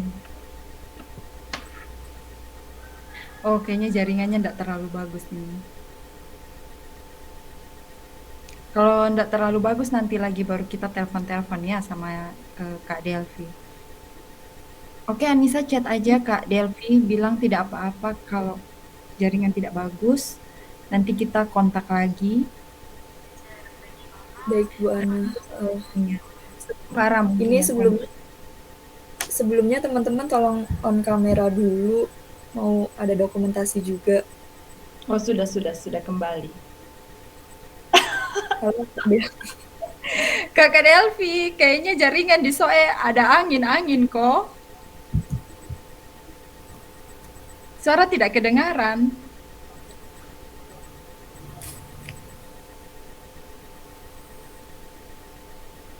Oh, jadi screenshot sekarang aja. Oke, untuk Kak Aliance, mohon on cam, Kak. Saya tadi sempat screenshot juga. Jadi ada beberapa screenshot. Nah, Kakak Delvi, kayaknya kasihan jaringan kurang bagus di sana kok. Mungkin seperti itu. Jangan sampai Mama Pendeta pun gereja terlalu tinggi kok tutup buang itu ini jaringan dong di Soe sana. Bilang Mama Pendeta jangan sampai ada bangun tambah apa di situ kok, makanya tutup ame jaringan di rumah di bawah dong. Mesti butuh tambah pasang ini apa Ibu di sini Tower. supaya pasang tambah untuk ya jaringan-jaringan biar tambah jaringan tambah Itu bagus. sudah. Bilang toh di nonohonis dong kok pasang. Jaringan kan lu toh. So bilang sekarang urus gereja dulu, nanti kalau sudah baik baru pasang. Bilang toh ini juga demi kemajuan pelayanan. Jadi tolong kok speak di Bapak Wakil Bupati kok pasang ame jaringan di bawah situ. Ini sementara proses tapi mungkin dananya belum disalurkan, jadi kami hanya Itu sudah. Bye. sama-sama berkomunikasi dengan Bupati, jadi semoga dia bisa. Itu sudah. Semoga orang tidak urus politik saja tapi bisa lihat masyarakat di bawah dong.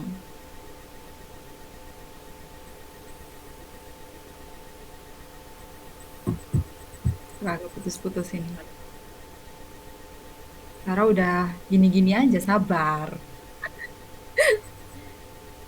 Jaringan nih, kurang bagus nih. Baik, sudah Kakak Delvi. Mungkin dari saya tidak ada tambahan lagi, kita sudah bicara terlalu lama. Teman-teman semua, saya cerita bilang di sana kami biasa kalau sakit, kami tidak hanya ke dokter, tapi kami juga berdoa di hamba Tuhan. Lalu mereka tertarik dan mereka mau belajar dengan Kakak Delvi dorang, dengan semua mama-mama, bapak-bapak, mbak nenek dong di Soe, hamba Tuhan dorang. Dan ternyata ada pelajaran baru yang mereka bisa terima. Karena teman-teman yang putus lagi.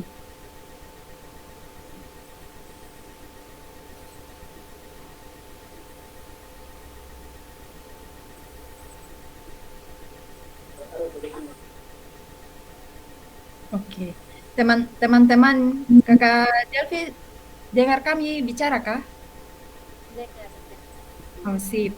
Ini teman-teman semua yang hari ini wawancara dengan Kakak Delvi ini, mereka tidak ada yang orang Soe kecuali saya. Jadi dorang dari Papua, dari Sumba, dari Ambon, dari Jawa. Sindia kok dari mana? Dari Jawa Bu, Salatiga. Oh, Sindia juga dari Salatiga. Jadi cerita tentang hamba Tuhan itu suatu cerita yang baru buat mereka. Jadi mereka sangat tertarik dan puji Tuhan hari ini mereka bisa belajar banyak dari Kakak Delvi. Mungkin besok-besok kami bisa telepon Bai atau nenek dua orang yang ada di sana supaya kami dapat cerita yang berbeda lagi. Tapi pasti kami asal kalau Bai orang pakai bahasa Timur nanti kami sambung-sambung dari sini sah. Nah, putus lagi.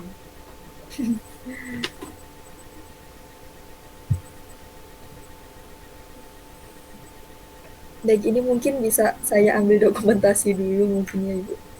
Sip. Nah, sudah pasti jaringan sama ininya sudah habis. Tapi tadi saya sudah ambil kalian punya dokumentasi. Yang sebelumnya saya juga sempat ambil dokumentasi. Sudah nggak apa-apa. Baik teman-teman. Ya Bu, saya hitung 1 sampai 3 ya. Berikan senyum terbaiknya. 1, 2, 3. Oke. Anissa dan teman-teman hari ini bagus sekali ya, sudah mulai untuk wawancara. Dan ini pengalaman yang pertama, beruntung dapat hamba Tuhannya yang masih muda, jadi dia sangat paham kalian punya pertanyaan dan sebagainya. Cuma koreksi dari saya, ada beberapa pertanyaan itu yang mengulang gitu. Jadi Anissa kan pewawancara, mungkin usul saya besok itu ada satu pendamping. Jadi pewawancara pendamping atau dia yang observasi atau dia yang mengamati gitu. Jadi kalau pertanyaan itu sudah ditanyakan, sebaiknya jangan ditanyakan kembali karena itu membosankan. Tapi menariknya karena kakaknya juga terdengar suaranya mulai agak turun kan pas kita wawancara yang terakhir, itu kayaknya dia sudah capek. Cuma menariknya setelah teman-teman tanyakan, kemudian muncul data yang baru. Contohnya kerjasama dengan dokter di rumah sakit untuk didoakan. Jadi dokter minta telepon mereka. Kemudian ternyata dia juga punya komunitas untuk belajar. Jadi dia juga belajar dengan orang-orang yang tidak sekolah untuk jadi paket C. Tapi kalau saya lihat karena komunitas gereja di tempat mereka itu pendetanya sangat mendukung. Mereka punya peran hamba Tuhan di situ. Jadi mereka kolaborasi. Makanya kenapa dia bisa tidak hanya fokus pada pelayanan rohani saja, tapi dia banyak hal masuk ke masyarakat itu dalam banyak hal gitu. Oke. Ya, jadi tadi diskusinya menarik sekali. Ya, kalian sudah dapat apa tadi pengobatan tradisional. Kalau menurut kalian kunci dari wawancara kita hari ini menurut kalian, kalau kuncinya apa sih kalau dalam pelayanan kesehatan yang dilakukan oleh pada hamba Tuhan itu kuncinya apa? Komunikasi mungkin. Komunikasi apalagi? Ini satu hal yang dia selalu sebutkan berulang kali. Apa kira-kira?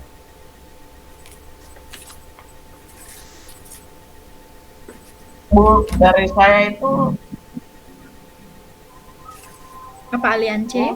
Kalau dari saya itu kuncinya itu mereka pertama-tama itu percaya kepada Tuhan. Jadi pasien juga, terus yang pelayan kepada Tuhan tindakan. Betul. Jadi kuncinya itu adalah percaya ya. Jadi spiritualitasnya itu sangat kental. Tapi ada satu kunci yang saya secara samar tadi mendengarkan bahwa mereka sudah ke dokter. Mereka sudah berobat. Tapi tidak menemukan jalan yang mereka inginkan. Dalam arti ke dokter kan harus operasi. Saya nggak mau operasi, berarti kan tidak sesuai dengan yang mereka inginkan. Mereka tidak punya pilihan lain. Ketika datang ke dokter cuma memberikan satu pilihan. Tapi kalau mereka ke hamba Tuhan memberikan pilihan yang lain. Yang pertama didoakan, dicarikan apa sih masalahnya, masalah secara fisik dan masalah secara spiritual, itu dicarikan apa masalahnya. Kemudian diantarkan solusinya, dicarikan solusinya. Ayo kita pijat, kita kasih air doa dan segala macam. Jadi dalam proses penyembuhan itu mereka didampingi. Ada proses pendampingan sampai sembuh dan kemudian ada rasa percaya gitu. Dan yang ketiga sebenarnya yang paling ini adalah mengenai ekonomisnya gitu loh. Masalah ekonomis.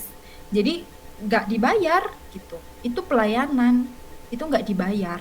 Dan yang berikutnya adalah karena apa ya, mereka punya pilihan lain untuk sembuh gitu. Jadi nggak harus operasi, tapi ada pilihan lain. Dan pilihan yang diberikan itu adalah dia punya harapan bahwa kalau nanti dia tidak disembuhkan dengan cara metodenya hamba Tuhan, nanti dia bisa punya harapan lagi untuk bisa bekerja.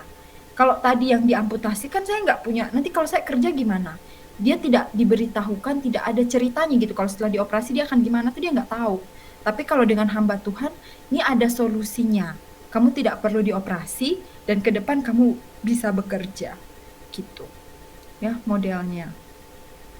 Dan tadi juga ada yang menarik ya, pas kalian tanyakan itu bahwa mereka juga pernah mendapatkan penolakan.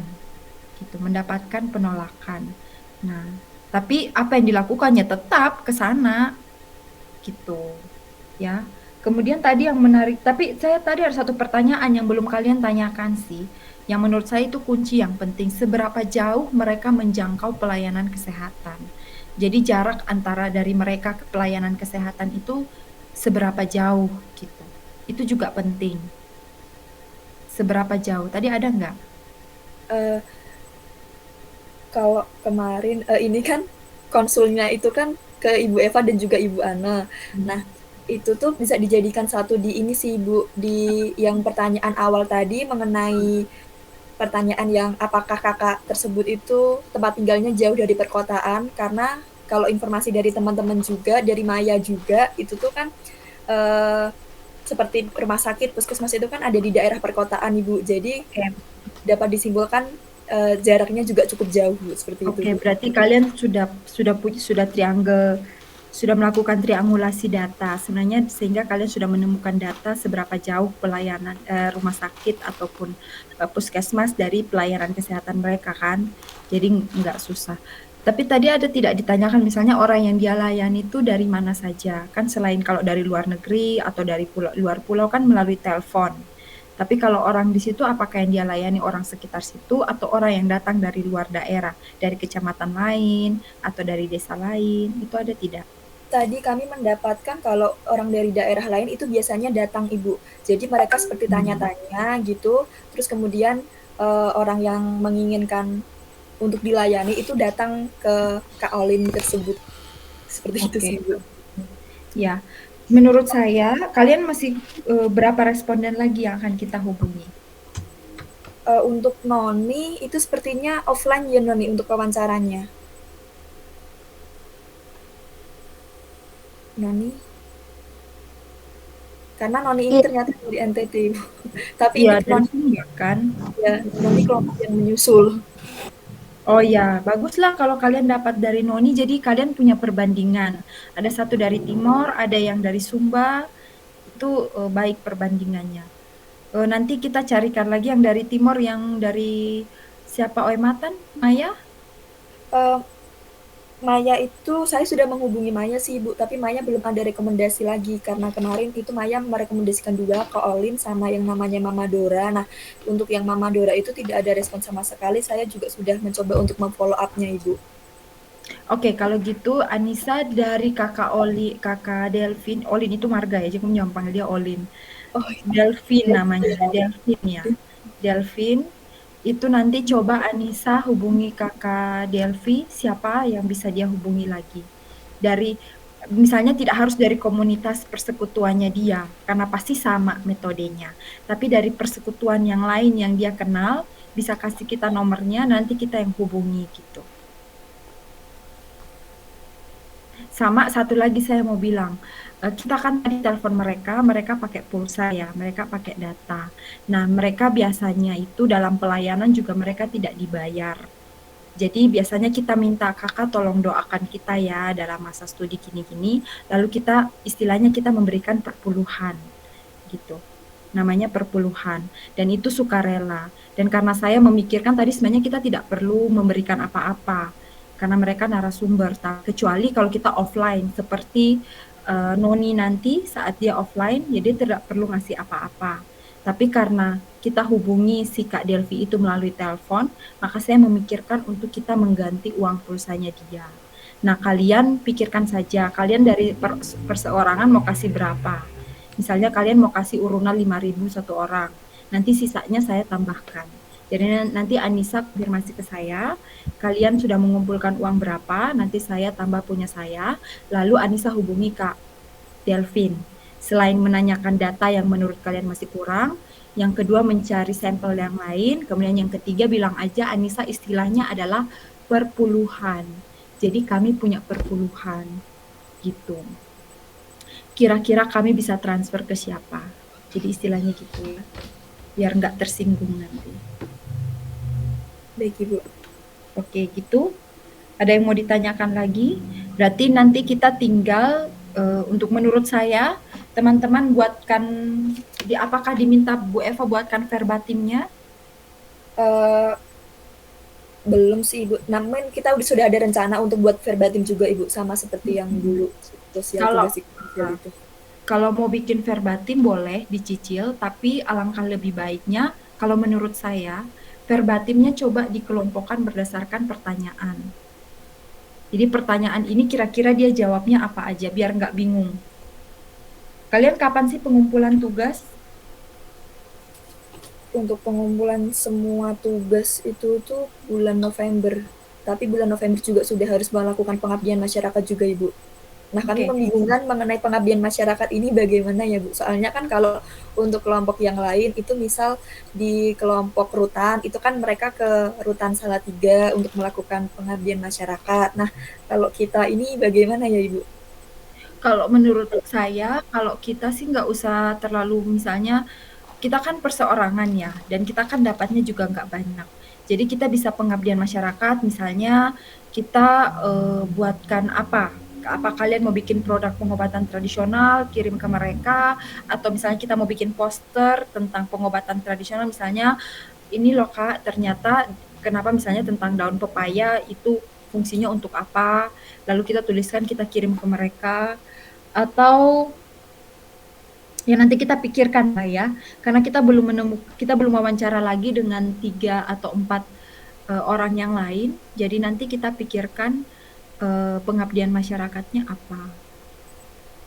Menurut saya banyak sih, banyak versi, atau kita mau pengabdian masyarakatnya kita nggak harus spesifik ke hamba Tuhannya, tapi kita bisa beda ini kan, beda apa namanya, kayak kita bikin sebentar sih, saya cuma memikirkan kayak kita pengabdian masyarakatnya ya kita memaparkan hasil kita ini. Nah, saya dan teman-teman berpikirnya awal juga gitu Ibu. Mungkin kalau kita bisa memaparkan apa yang kita dapatkan itu ke orang-orang lain mungkin. Jadi kita memberikan pendidikan bahwa kesehatan itu tidak selamanya kita pengobatan mengandalkan pengobatan fisik dokter, tetapi yang beredar di masyarakat bahwa ada sisi lain yang kemudian menguatkan mereka dan menyembuhkan illness-nya, yaitu spirituality-nya. Menurut saya sih itu, nanti misalnya kita live Instagram atau misalnya kita live apa, lalu kita ngobrol gitu dengan kita memaparkan hasil kita, tapi mungkin ada orang lain yang ya selain aku sih rencana kalian sudah diinfokan Bu Eva untuk masuk kolokium. Sudah Ibu. Sudah masuk ke kolokium juga kan? Tapi menurut saya mungkin pengabdian masyarakat. Jadi kita menyebarkan informasi ini ke semua orang, tidak harus hamba Tuhan, tapi menyampaikan bahwa ini ada satu vibes yang baik. Bahwa buktinya bahwa dari hamba Tuhan pun kita tidak pernah mengabaikan sisi medisnya. Sisi medisnya toh hamba Tuhan juga bilang, loh kami tidak bisa memberikan mereka napas buatan. Kalau dia sudah tarik-tarik napas, dia sudah mau mati, kan kami tidak bisa kasih dia napas buatan. Ya kami kirim dia ke dokter, kami bawa dia ke dokter. Tapi sebelum itu upaya yang mereka lakukan apa? Sudah didampingi, sudah diberikan obat. Secara illness-nya itu sudah disembuhkan gitu. Menurut aku itu sih. Menarik sih tulisannya, Anissa pasti menarik sekali ya. Tulisan kalian nanti buat dibahas di kolokium. Iya Bu, kami benar-benar sangat banyak mendapatkan ilmu dan informasi terbaru. Apalagi mengenai daun pepaya itu Ibu. Soalnya kalau di tempat saya di Jawa sini itu tuh daun pepaya cuma dimasak itu Ibu. Jadi nggak tahu kalau ternyata bisa buat obat yang kan apa namanya yang manfaatnya luar biasa juga. Boleh itu Anissa, bahkan kita kalau mau buat poster tentang daun pepaya itu juga boleh. Karena selama ini obat yang ini kan misalnya daun binahong atau di Jawa kita karena kita banyak jahe ya, jahe, kunyit, segala rempah-rempah itu banyak jadi kita sering menggunakan itu. Tapi kalau daun pepaya eh, kami percaya bahwa getahnya itu bisa sebagai antibiotik alami. Daunnya itu bisa dimakan sebagai sayur. Tapi rebusan airnya itu juga sebagai obat anti malaria, malah kami berpikirnya. Oke, teman-teman, sebelum kita makan siang ya, yang lain pasti pada mau sholat ya. Coba deh 1 orang 1 menit refleksi dari hari ini kalian wawancara gimana refleksinya. Saya boleh tunjuk nggak Bu? Boleh, boleh. Ayo Farah berefleksi lah. Farah, nanti Noni, Janet, Cindy, Aliance, 1 menit aja.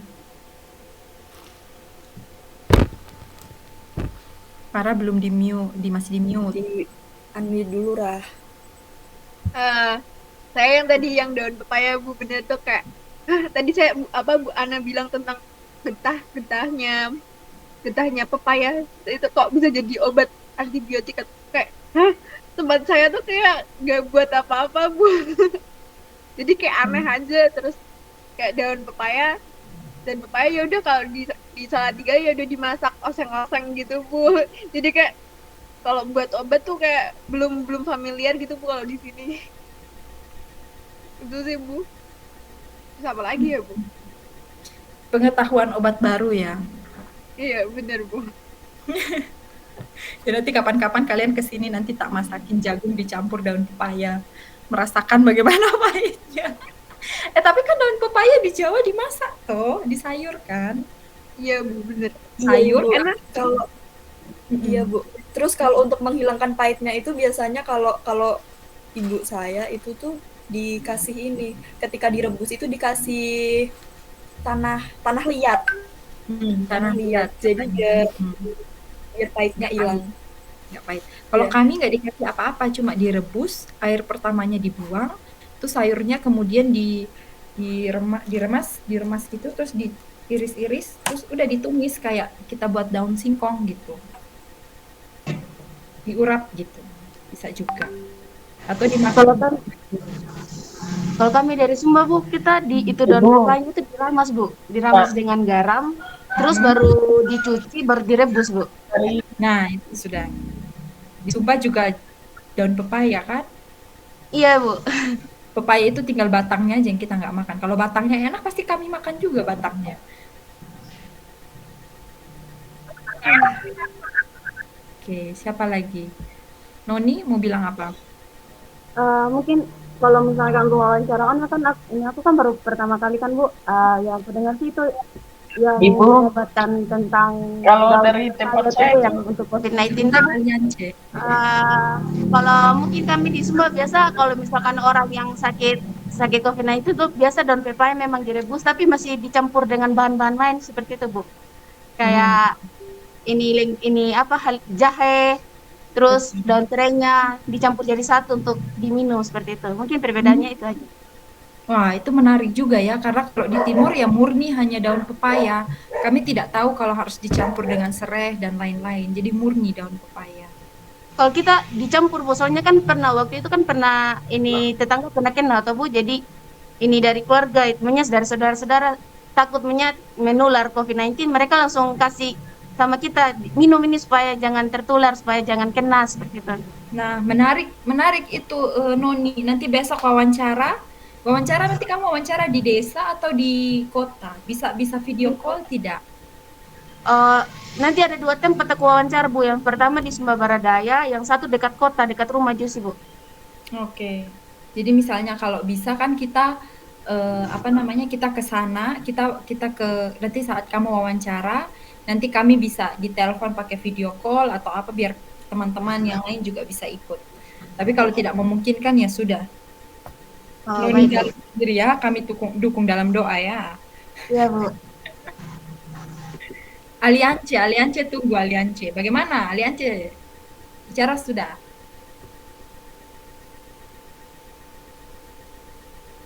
Itu kalau kalau dari tempat saya itu daun pepaya itu kayak makanan sehari-hari gitu, tapi di sisi lain itu daun pepaya itu obat malaria, Bu.